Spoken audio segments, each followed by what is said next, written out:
morning, y'all.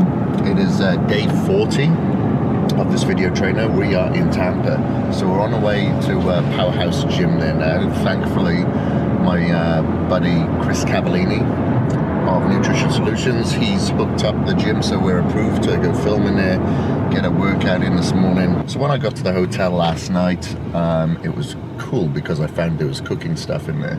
You know, I asked if at breakfast, even though I do have my meals, I asked if they would do egg whites, and they didn't. So I went out and did my cardio last night, went for a walk, found a gas station, got myself some egg whites. I had oats at the that I brought with me anyway.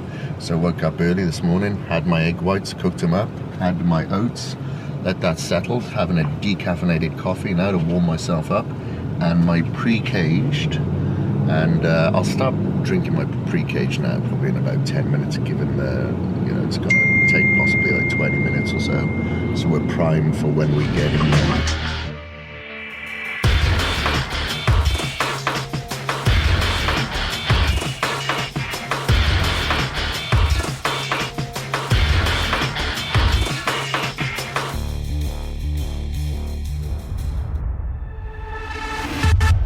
Hi kids, day 40. We are here in Powerhouse Gym in Tampa. Great facility. Not that many people in here this morning, which is good. I'm going to do a lot of pullover movements today. Not having too much arm flexion, so not much rowing, not much utilizing of the grip and the grip strength. 30 reps to begin with, rest for 30 seconds, hit 20, rest for 20, and then we'll finish off with 10.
Wow, that was tough.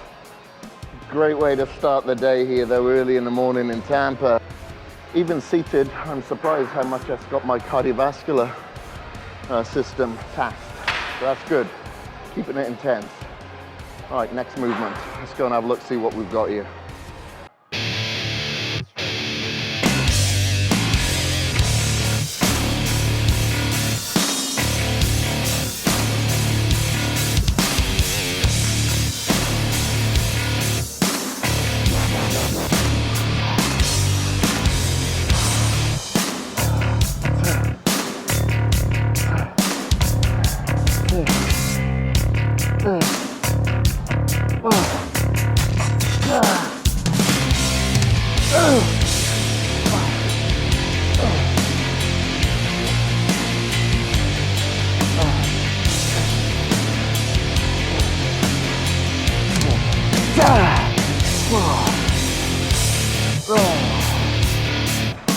Pullovers with a dumbbell pullovers. Keeping the arms straight, you will feel a little bit of involvement from your triceps, that's fine. It's just a weak link. There's only one way that you're going to get it stronger, and that's by going through this. Whew.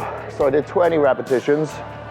Well, actually I did way too many. I did about 28. So I thought, right, I'm going to stick to this weight for the 25, and that's what I did. And then after the 25-second rest, I went lighter to finish off with a 30. Okay, so let's get to the next movement. Hey, how's it going? You all right, bud? Yeah, good, thanks. Let's go!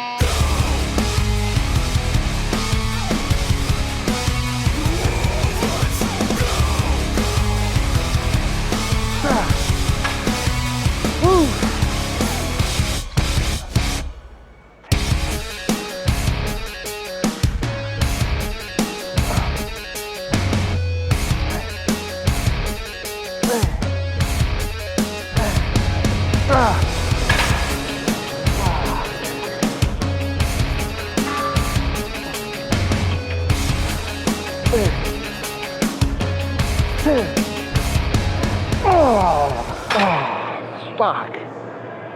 Oh man. Doesn't get any easier, but we got to keep pushing it harder. As soon as doubt comes into our head, we need to come back and hit it with a commitment. So I did 30 repetitions here. Then once I rested for 30, I felt pretty strong, so I put it up a little weight and then did 20 reps and then jumped it up again after the 20-second rest and did 10. And my lats are so pumped now, they're killing me, which is great, exactly what I want. So we've hit 3 lat movements now. Let's do a 4th.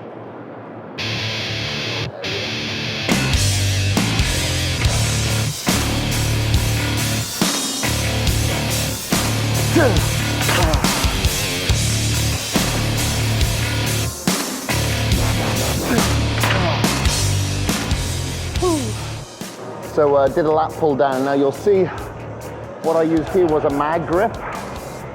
This is obviously a little bit different to a conventional overhand lat pull down. Where I'm holding it here is that I find that you don't use your forearm or your grip as much when you've got your fingers slid over here. Your palms are flat against the side here, which allows for a little bit more grip as well. So I don't have to use straps. So I did the 20 reps, then after the 20-second rest went 25, and then finished off with a 30. You will get a little bit of forearm involvement of that with, you know, that amount of time under tension. But that's okay, your forearms will develop, but your back should really be feeling it anyway. That lat exercise is done. Let's see what else we got here.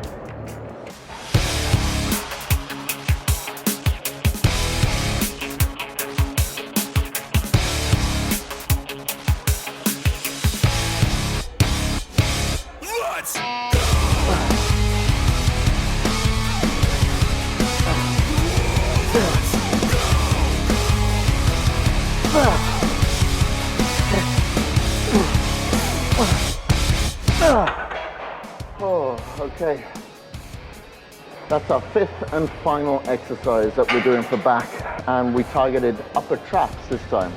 I want you to do your 30 reps, your 20, and then your 10, and then I want you to go back up on the same exercise, doing your 20, 25, and 30.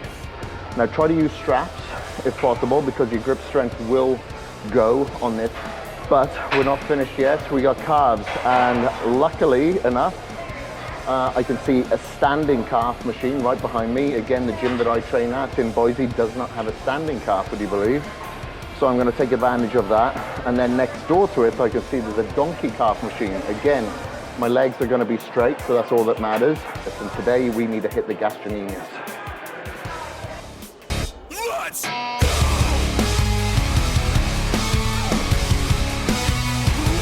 go! Oh.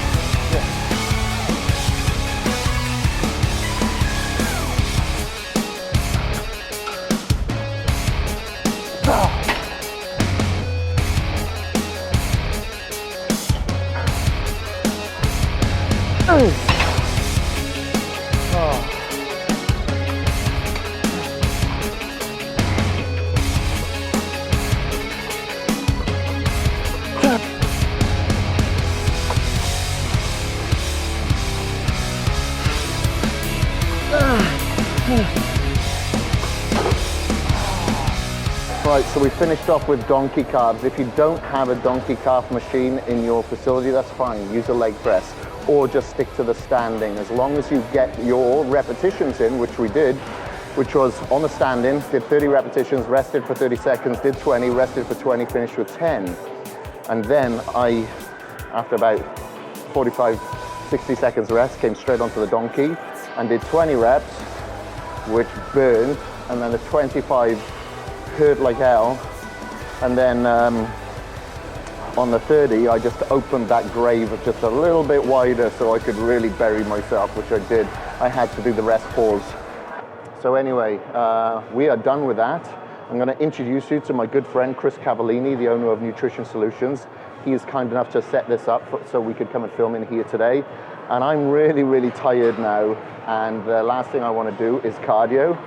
So I've asked Kris to come down and give me a bit of accountability and put me through one of his functional sessions, because this guy's an animal when it comes to this sort of stuff. And I thought, okay, that's going to force me to do it. I don't have the opportunity to take it easy. So let's go and find him right now. All right, guys, we just finished the workout, and now we're immediately getting straight into the cardio. And as I mentioned before, Kris Cavallini here, my good buddy from Nutrition Solutions. So he's the guy that feeds me. He's my mum and my dad. That feeds me the awesome food that I'm eating at the moment. You saw me eating it on the way here. Doesn't matter where I go, whether I'm camping, whether I'm flying, whether I'm fucking just going to the gym, having a meeting or whatever.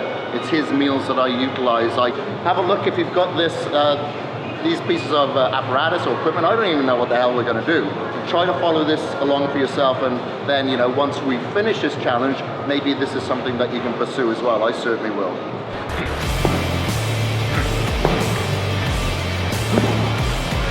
Okay.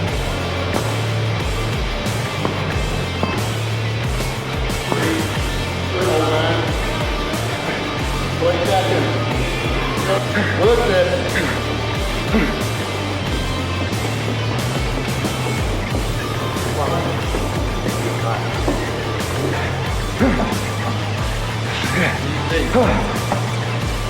Get that back, man.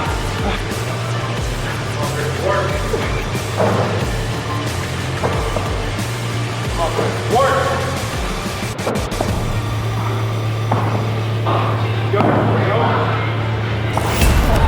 Okay, that is the end of day 40 in regards to the training. So remember, you've still got another cardio session to do a little bit later. I certainly have. I'm going to try to do it after the filming with Dr. Sponaugle. If I don't have time, because we've got to catch a plane, then I'll do it when I get home, which will probably be about 1 o'clock in the morning. However, got to get it done. We have to control our environment, not get controlled by it. So we did back, obviously, did a little bit of calves, and really set the standard by raising the bar, finishing really high, because we're in week 6, you know, we've only got a couple of weeks left. So remember, break it down. You've only have 2 more leg workouts. You only have 2 more arm workouts to completely change the shape of your physique. So effort, efficiency, and quality over quantity and going through the motions. All right, so anyway, guys, so I'm gonna head on out now. I'm starving hungry, I gotta eat, and then we gotta go and do some filming. And if we have time, I'm gonna head out another cardio session later. Thank you very much, Kris. I really appreciate it. Thank you, brother. You follow this guy on the socials. He's very inspiring. Not only does he play the part, but he's a smart part. Okay, thank you, bud. Thanks, dude. That was fun. All right, so just before we head on over to see Dr. Sponaugle, I've come to this vegan cafe. So when I was here for 6 weeks last year, I went vegan, and thankfully this restaurant was right on my doorstep. It's called the Rock Star Cafe, and there's so many different vegan dishes that I was eating while I was here. Some of them are higher fat, and obviously with some carbohydrates in there. Carbs are absolutely fine, but I'm definitely going the lower fat option. So I've got here quite a massive salad. I have some lettuce, cucumber, carrot, and what else have I got in? I got some hemp seeds. I got some hemp seeds and tomato. Hemp seeds is my protein source here, yeah, it looks delicious. So I'm gonna swallow this now and eat it up. I was gonna say before it gets cold, but it is cold. My head's obviously not functioning, but I'm hungry.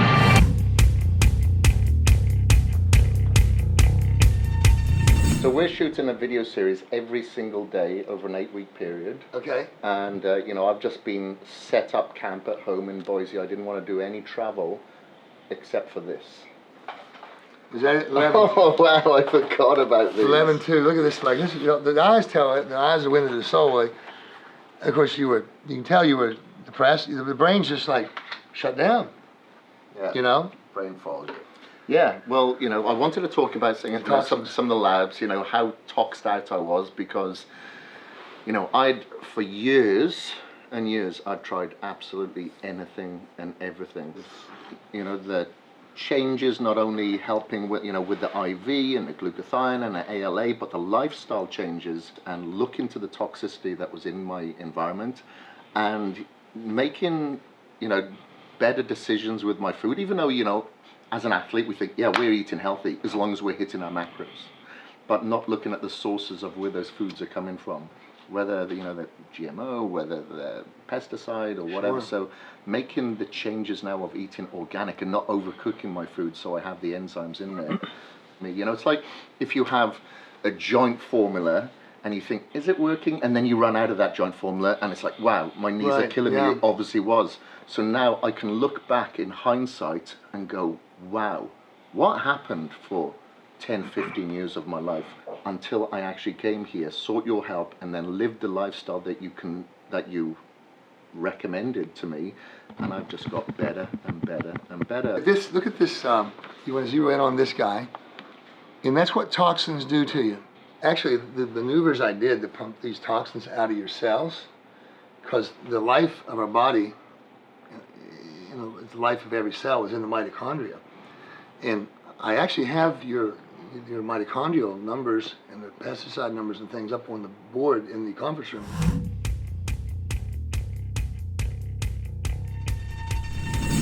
So it's the epigenetics, the environment, that is changing things. If you have a gene since you're a baby, but you're twice as healthy as everybody else and twice the athlete, and you don't have any of these symptoms until you're later in life, it's not the gene particularly that's causing the problem. It's that you've run into environmental things, and it's the toxins that are changing the world. The glutamine you eat in chicken or turkey becomes your glutamate, becomes your GABA. Glutamine is the most abundant amino acid in the body. And that's why in bodybuilders always want a lot of glutamine. It's number one for healing the gut lining, which is destroyed from all these toxins. But the glutamine converts to glutamate, and glutamate is the strongest neurotransmitter. It's more electrifying than adrenaline. It's the very first step in the electrical pathway of every electrical impulse in our body. You come in, and you're 24, not so bad, but you're 2 on the GABA.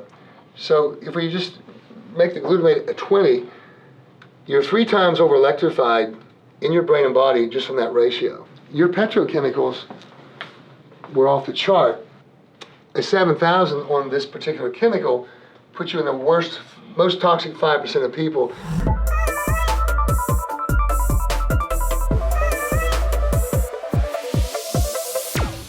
I know you will. If you're talking to me like vitamins and minerals, I'm getting foaming at the mouth already. Well, you're getting your FOS now, so. Okay. Not that you'll have a problem with it because you never did before. Ooh, No. shoot. So again, some FOS in here and some glutathione, the strongest antioxidant there is, and it'll just help me bring me down to ground zero. And then obviously the more that I'm detoxed, the better I can absorb the vitamins and minerals and amino acids that I'll get fed later. So this is why I believe it's so important, and this is one of the reasons why I spent 6 weeks here last year, is because if I'm testing ingredients for cage muscle supplements, it makes sense that my body is completely detoxed and cleaned and my hormone levels are completely balanced, because how else are you going to give accurate readings? And that's why I'm always concerned when I see studies and tests and they say, yeah, they're on healthy individuals, but how healthy are they? A lot of the time, or 99% of the time, they haven't done all the detailed tests in regards to the hormones, the response, you know, the person's ground zero when it comes to the complete detoxification, because if their levels are off, how are they going to give accurate readouts when they are testing a certain ingredient or supplement? They're not. So, you know, if I put up the term, so if I place that term, we test, we don't guess, I'm going to make sure that we are completely testing from a ground zero so we can have an accurate result to report, because otherwise it will be a guess, or it may as well be a guess. So having a clean slate of detoxification, I think, is absolutely imperative, or absolutely, let me start that again. So if I'm going to test certain ingredients or supplements, I think it's extremely important that we have a clean slate so we can show accurate readouts to report. Otherwise, you know, who knows what those responses are going to mean.